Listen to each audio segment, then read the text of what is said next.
Hello viewers, আসসালামু আলাইকুম। নিশ্চয়ই থাম্বনেইল দেখে বুঝে গিয়েছেন আজকে আমি আপনাদের সাথে কোন রেসিপিটি শেয়ার করতে যাচ্ছি। আর এখন কিন্তু শীতকাল চলছে, মানে পিঠা পুলি খাওয়ার একদম ভরপুর মরশুম। তো আজকে যে পুলি পিঠাটা বানাবো সেটা তৈরি করার জন্য আমি চুলে একটা কড়াই বসিয়ে দিয়েছি। তারপর এখানে আমি দিয়ে দিলাম 1.5 কাপ পরিমাণ পানি, আর সাথে কিন্তু স্বাদ মতো লবণ দিয়ে দিয়েছি। আর এই 1.5 কাপ পানির সাথে আমি 1.5 কাপ পরিমাণ শুকনো চালের গুঁড়ো ব্যবহার করেছি। আপনি একটা জিনিস খেয়াল রাখবেন, যতটুকু পানি দেবেন ঠিক তার সমপরিমাণ চালের আটা দিবেন বা গুঁড়ি যেটা বলেন এখানে দেবেন, তাহলে যে পারফেক্ট একটা গোলা সেই গোলা তৈরি হবে, যেটা আপনি রুটি বানান বা পুলি পিঠা বানান আর যেটা বানান না কেন, শীতকালীন অনেক পিঠা পুলি আছে সেটা বানানোর জন্য কিন্তু এই গোলাটা একদম পারফেক্ট আছে। অর্থাৎ যতটুকু পানি দিবেন ঠিক তার সমপরিমাণে চালের গুঁড়িটা দিবেন। তারপরে আমি এটা 5 মিনিটের জন্য ঢেকে রেখেছিলাম। এবারে হাত দিয়ে খুব ভালোভাবে ময়ান দিয়ে নিচ্ছি।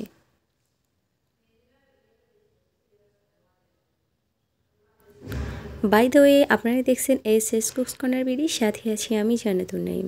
আমার রেসিপিগুলো যদি আপনাদের কাছে একটু ভালো লেগে থাকে তাহলে অবশ্যই সাবস্ক্রাইব করে আমার চ্যানেলের পাশে থাকবেন, আর পাশে থাকা নোটিফিকেশন বেল আইকন অন করে রাখবেন, তাহলে আমি ভিডিও আপলোড করার সঙ্গে সঙ্গে আপনাদের কাছে নোটিফিকেশন পৌঁছে যাবে।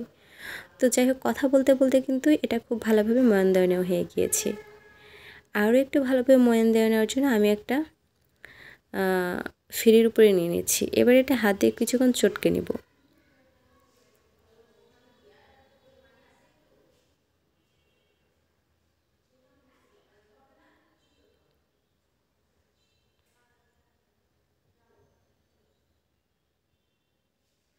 এবার এখান থেকে ছোট একটা বল করে একটু ছোট একটা মোটা সাইজের রুটি বানিয়ে নিব।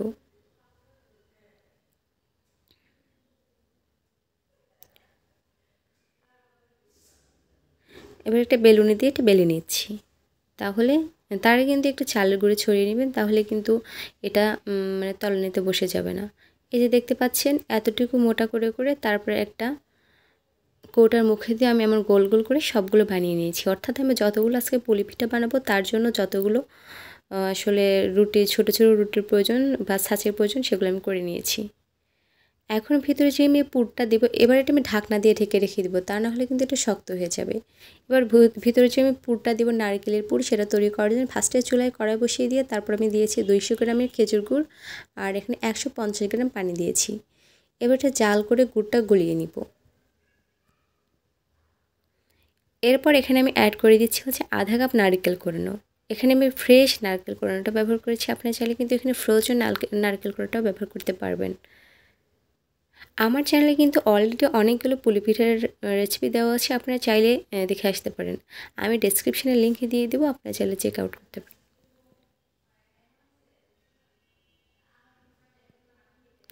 এরপর এখানে আমি দিয়ে দিলাম হচ্ছে চালের গুঁড়ো, অর্থাৎ আমি এখানে 1/3 কাপ পোলাওর চাল ভেজে তারপরে এটা ব্লেন্ডারে ব্লেন্ড করে নিয়েছি। ভাজা চালের গুঁড়ো কিন্তু এখানে ব্যবহার করতে হবে। আপনারা চাইলে কিন্তু চালের গুঁড়ি যেটা আছে সেটাও ভেজে এখানে ব্যবহার করতে পারবেন, তাহলে কিন্তু একটা নাইস ফ্লেভার এখানে অ্যাড হবে। এবার একটা জাল করতে করতে একদম একটা পারফেক্ট টেক্সচারে নিয়ে আসতে হবে, অর্থাৎ পুলির যে একটা ক্ষীরসা তৈরি হয় সেই ক্ষীরের টেক্সচারে নিয়ে আসলেই ব্যাস এনাফ।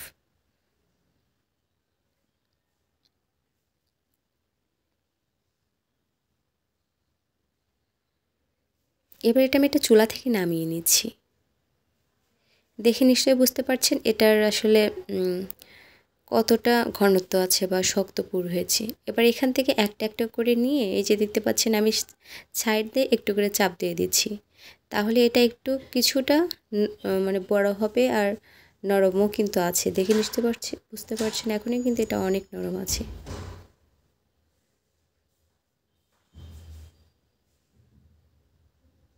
এবার এর মধ্যে পুরটা আমি দিয়ে দিচ্ছি।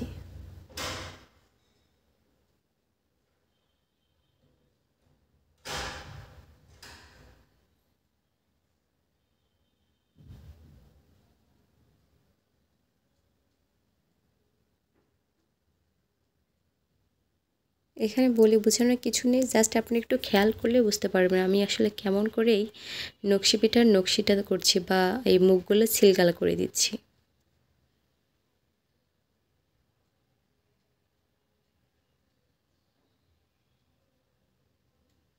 আপনারা কিন্তু এই পিঠাটা বানানোর জন্য নকশি পিঠার যে ছাঁচ সেটাও কিন্তু ব্যবহার করতে পারবেন, বাট সেটার থেকে এটা দেখতে কিন্তু অনেক বেশি ভালো লাগে।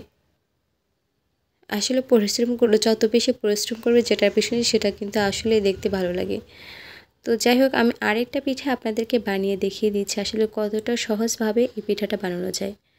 তো প্রথমে যে আমি ছোটো ছোটো রুটি বানিয়ে নিয়েছিলাম, সেখান থেকে এইভাবে চাপ দিয়ে মাঝখান থেকে চাপ দিয়ে রুটিটা হালকা একটু বড় করে নিব। এরপর মাঝখানে যে আমি পুরটা তৈরি করে রেখেছিলাম বা ক্ষীরটা, সেটা দিয়ে তারপর দুইটা মুখ এভাবে লাগিয়ে দিচ্ছি।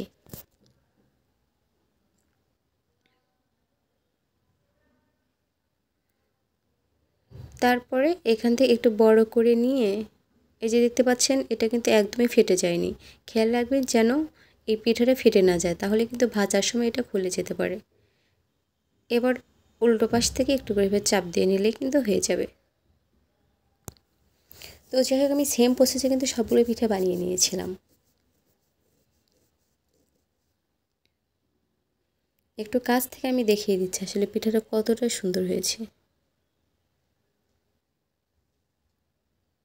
এই যে দেখেন, আমি সবগুলো পিঠা বানিয়ে নিয়েছি। এখন আমি এই পিঠাগুলো ভেজে নেব। ভাজার জন্য চুলায় একটা কড়াই বসিয়ে তারপর আমি দিয়ে দিলাম এখানে পর্যাপ্ত পরিমাণ তেল।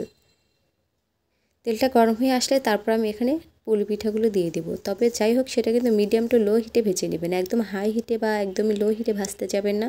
যখন এটা লো হিটে ভাজতে যাবেন তখন কিন্তু এটা অনেকটা তেল সোক করে নেবে। আর মিডিয়াম টু লো হিটে ভাজলে কিন্তু একদম পারফেক্ট টেক্সচারে বা পারফেক্টভাবে যে পুলি পিঠা মুচমুচে করে ভাজা যায় সেভাবে ভেজে নিতে পারবেন। আপনারা চাইলে কিন্তু এটা স্টিম করে নিতে পারবেন, অর্থাৎ ভাপা পুলি পিঠা যেটা বলে সেটা কিন্তু করে নিতে পারবেন।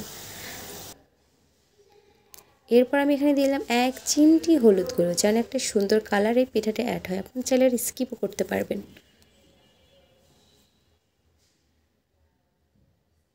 এটা কিন্তু খুব ভালোভাবে ভাজা হয়ে গেছে, আর এই প্রত্যেকটা পর্ব ভেজে নিতে আমার সময় লেগেছিল 10 মিনিটের মতো। আর এই দেখেন পিঠার কালারটা কতটা বেশি সুন্দর হয়েছে। তো ভালো লাগলে অবশ্যই আমার চ্যানেলের সাথে। আল্লাহ হাফিজ।